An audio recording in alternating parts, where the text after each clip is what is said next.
Hello everyone, this is NKZStryker Nathan here, and welcome back to my Unity Evolution guide of Age of Empires 2. This time, we're looking at the Hand Cannoneer. The hand cannon is one of the earliest types of firearms, and possibly the first portable firearm, as bombard cannons were not very portable. Hand cannons were invented in China in the 13th century, although it may be likely that the concept of a weapon capable of unleashing an explosion to fire a projectile has been thought of in the previous century. Since then, this new technological advance in warfare spread across East Asia, and then the whole of Asia, and then to Europe. A hand cannon was essentially a barrel with a handle. To fire what seemed like a rather crude designed weapon, it was held in both hands, while a helper would ignite the gunpowder. The hand cannon could be used with any kind of projectile, from an iron ball to a piece of rock. Anything would fare well with this. However, they were very inaccurate and the earlier designs lacked power. During the 15th century, the invention of a slow match, a slow burning fuse, suitable for black powder firearms, greatly improved the hand cannon, although different gunpowder weapons were invented as well.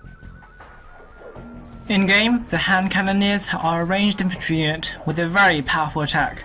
But, as with other arch units, they also have low hit points, but also a low rate of fire. Hand cannoneers are also affected by their very bad accuracy, as the long distance between their target and themselves would result in few, if any, shots being connected. Hand cannoneers cost 45 food and 50 gold, a fairly expensive cost for a unit with what seems like many weaknesses. As they are considered to be archers, skirmishers and cavalry will generally wreck them, although their high damage means that siege weaponry would not be too much of a problem. Hand cannoneers excel when attacking infantry. It usually takes about 3 shots to kill a champion with a hand cannoneer, thus making them much more effective than archer units in terms of the sheer amount of damage that they could do. This anti-infantry gunpowder unit is only available in the Imperial Age to only some civilizations. The Byzantines, Franks, Goths, Japanese, Koreans, Persians, Saracens, Spanish, Teutons and the Turks have access to this unit. The hand cannoneer has a remarkable 17 attack, a less than mediocre 35 HP, a decent 7 range and a modest 1 armor. To unlock this unit in this age, chemistry must be researched from the university, unless you are playing as the Turks, in which case chemistry is free. In the Imperial Age, hand cannoneers will absolutely shred infantry due to its immense anti-infantry bonuses. In some ways, this makes them a lot more better than arbalists. However, while they may have extraordinary damage, their excruciating accuracy is a pain to control over longer distances. Cavalry will just be able to ride and not feel a thing. It is also worth noting that hand cannoneers do not benefit from the ballistics upgrade at all. I have tested this, so their precision remains as atrocious throughout the entirety of the game. This means that simple micromanagement is enough to evade cannonball fire for a long time.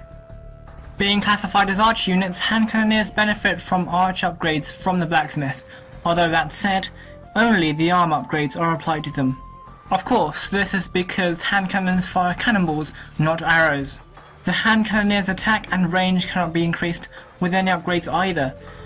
Hand cannoneers, like most artillery units, are best suited for an offensive attack on your opponent's base, although they may not do much damage to defensive structures, like castles. However, their strong firepower means that most units will be blown to smithereens. While they lack usefulness in their ranged effectiveness, their close quarters potential means that they can set up a robust front line to keep enemy melee units at bay. Hand cannoneers are not suitable for harassing villagers, as inaccurate shots could be wasted when you could be defending your army from cavalry and infantry counter-offensives. Hand cannoneers, along with its siege brother, the bombard cannon, make a very good army composition, with a perfect mix of anti-personnel and anti-armor units capable of destroying an opponent's base and eliminating their military. However, onagers and siege onagers will find hand cannoneers an easy target, but the cannon's high damage makes them much more effective against siege weaponry than any archer. A few shots fired will destroy them much quicker than with arrows, and the onager's slow movement speed means that most shots should connect. But despite that, archer units will have better accuracy and possibly range as well than the hand cannoneers, but a shot from a cannonball will hurt more than an arrow could ever do. If you can micro your hand cannoneers, then getting closer to take advantage of this short-ranged power, then you will gain the upper hand in a ranged firefight. Cavaliers and paladins will be difficult to deal with, as they have higher attack, armor and speed than infantry. The Hand Cannoneer is a rather underused unit in multiplayer matches, largely due to its high cost and general unreliability. However, it is a very effective unit to counter most melee attacks, and not many units can truly withstand such a large force of infantry and cavalry. The best civilization to play as for Hand Cannoneers will be one that offers maximum benefits for a Gunpowder army configuration. Based upon the Ottoman Empire, the Turks are the best civilization for this unit. I would say that Hand Cannoneers are to the Turks what Arbalests are to the Britons. They just have so many bonuses for their artillery. Gunpowder units have plus 25 HP, so Turkish Hand Cannoneers will have 44 HP instead of the usual 35. Any gunpowder technologies also become 50% cheaper, and, as mentioned earlier, chemistry is totally free. Complementing the Hand Cannoneer's high gold cost, Turkish gold miners work 15% faster, giving that slight edge in collecting the valuable gold needed to support such an expensive army. Additionally, the light cavalry unit evolution line upgrades are free as well, although this does not directly benefit Hand Cannoneers. Finally, as a team bonus, gunpowder units are created 20% faster than the normal rate. All these very beneficial bonuses make the Turks a very powerful and arguably the best civilization for gunpowder units. A fully upgraded Turkish Hand Cannoneer will have 44 HP, 17 attack, 4 armor, 4 pierce armor, and 7 range. The Hand Cannoneer is an unusual unit in Age of Empires 2, but nevertheless an effective one. On paper, no archer unit is efficient as wiping out multitudes of two-handed horsemen than the Hand Cannoneer. This is due to their insane damage, especially in short ranges, where their abysmal accuracy will seldom be a factor. It is also only available in the Imperial Age, so there is no presence of this particular gunpowder unit before the player reaches this age.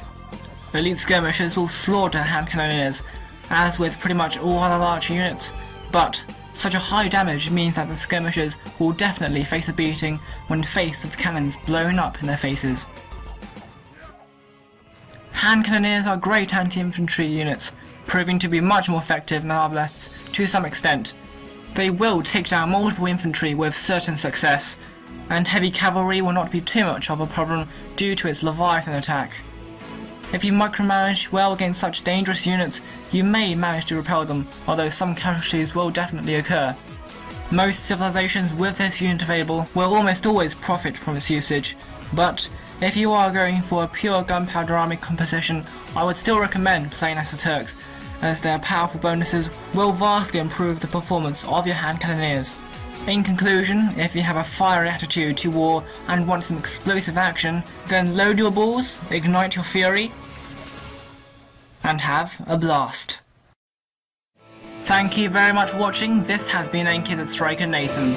Join me next time when I'll delve into the world of light cavalry.